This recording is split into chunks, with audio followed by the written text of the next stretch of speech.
I think we need to stop being selfish people when it comes to DMX. As I understand, he's still in trouble, of course. But I'm not really going to go into details with some of his troubles.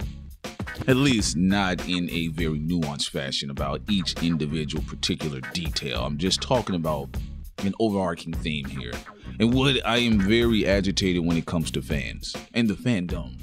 The fanatics, the fanboys, and fangirls. Yes, ladies, your ass is out there too. What I think is interesting about DMX's situation is that, look, here, first of all, let's just say this. He is a hell of an MC, a caliber top-notch MC. In fact, I think to some degree he has been understated in hip-hop. His lyrical tenacity, his ferocity on the microphone, the energy he brought, the charisma. I mean, how can you go wrong with Darkman X?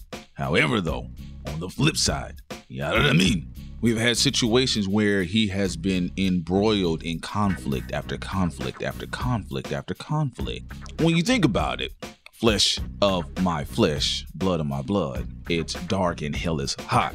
And then there was X and the Great Depression, and then Undisputed and Redemption of the Beast and the Year of the Dog. If you know what I mean, this is what it's gonna be. All great albums. All great albums. Fuck you, Yachty. Again, just because. How dare you? Fuck you, Yachty. Fuck you, Uzi Vert. Just because. When I'm talking about DMX, I'm talking about a man that brought so much energy, that took the game to the next level, that actually a lot of MCs did not know what to do, including Hov himself. As much as I love Hov's music, Jay-Z was the second wave of that shiny suit era, and DMX was a countering force on some yin and yang type energy. But I find it very interesting. This shows you the effect and the prominence of somebody like a DMX. That even though what has taken place with his life, people are still waiting.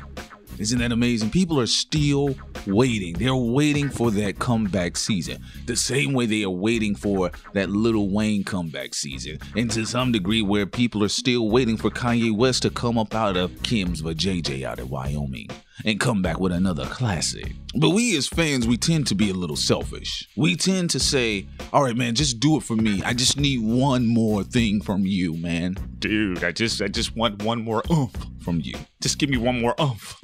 Just show me that you got it. Show me what I fell in love with initially. When really, these albums just take people back to a specific time in their life, whether that time was good or bad, whether it was smooth or rough. I easily remember the Great Depression album when it dropped. Did it. This shit is crazy. And I remember the end of the video, I am DMX, I am DMX, I am DMX. And just having those children stand up at the end of the video, it was very powerful because it was a telltale narrative. It was a narrative that was being told about the transition of the state of Black America. Yeah, at first it was Malcolm X. Yes, we was a little bit more aggressive than Martin Luther, but we still wore the suit and tie. We still presented ourselves. We still aspire to show the best of our representation in who we are. By the time Black America had transitioned to the likes of a DMX, it was like, fuck it, we just getting money. Fuck you, fuck you, fuck your kids, fuck that little girl over there, fuck that roach on the wall. I'm here to get my money, and if you cross me, guess what happens? Did it.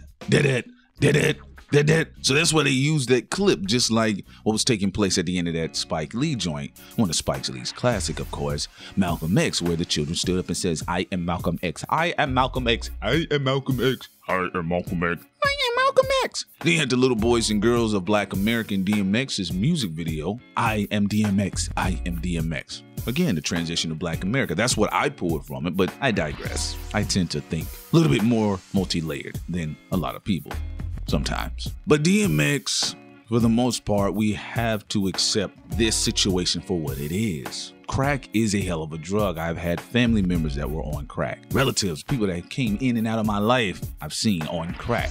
Yes, there are people still doing crack that are DMX's age. You got to remember what era DMX comes from. Right there in the middle of it. Right there in the middle of it, old enough to access it, experiment it, and play with it. There was a lot of people that have told me that were DMX's age that they smoked crack because they thought they could beat it. They didn't know what the shit was. They thought crack was like cocaine. They thought it was like marijuana, and then whoops, pookie. You're not getting off of that one, baby. So when I see a lot of people trying to rush DMX's recovery, they're like, man, he's got the money, he's got the funds.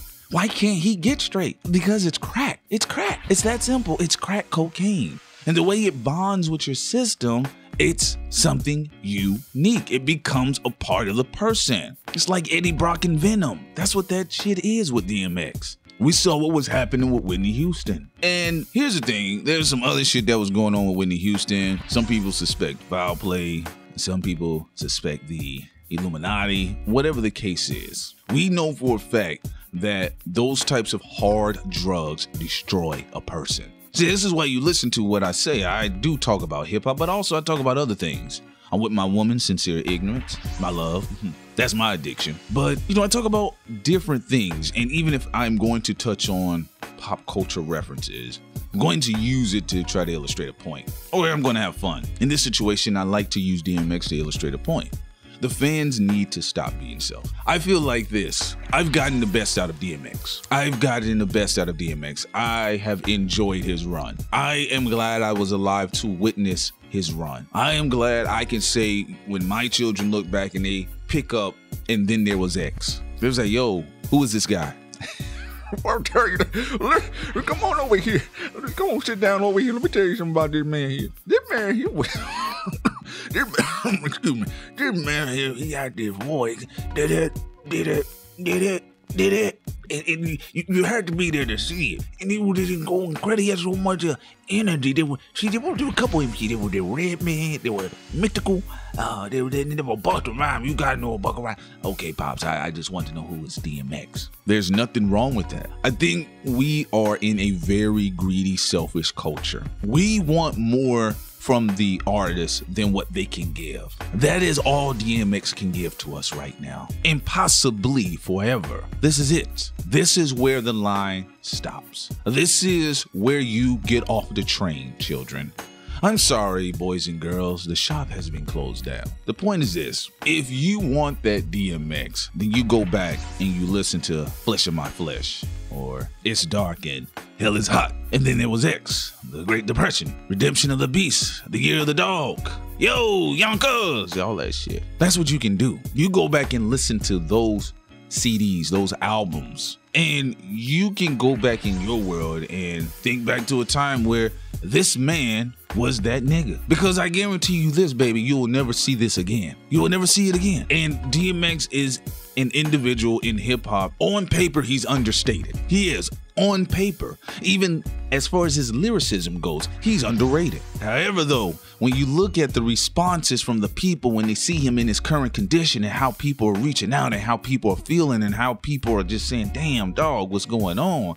And then you think back to a time, even during his reign, one of the very few rappers where he was hated. You will know then and there his prominence in the game. And it's bigger than what is being presented before you. Think about it, DMX is one of the very few rappers who had been challenged while he had the crown. In fact, he is labeled as one of the uncrowned kings in New York. He didn't want the crown, but they gave it to him though.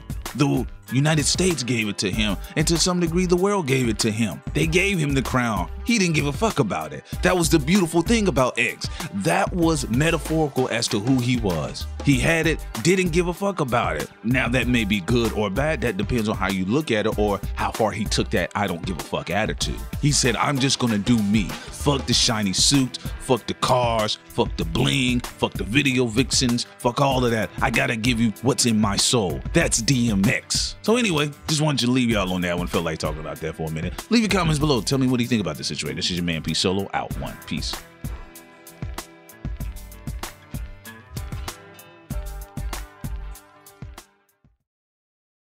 Biatch!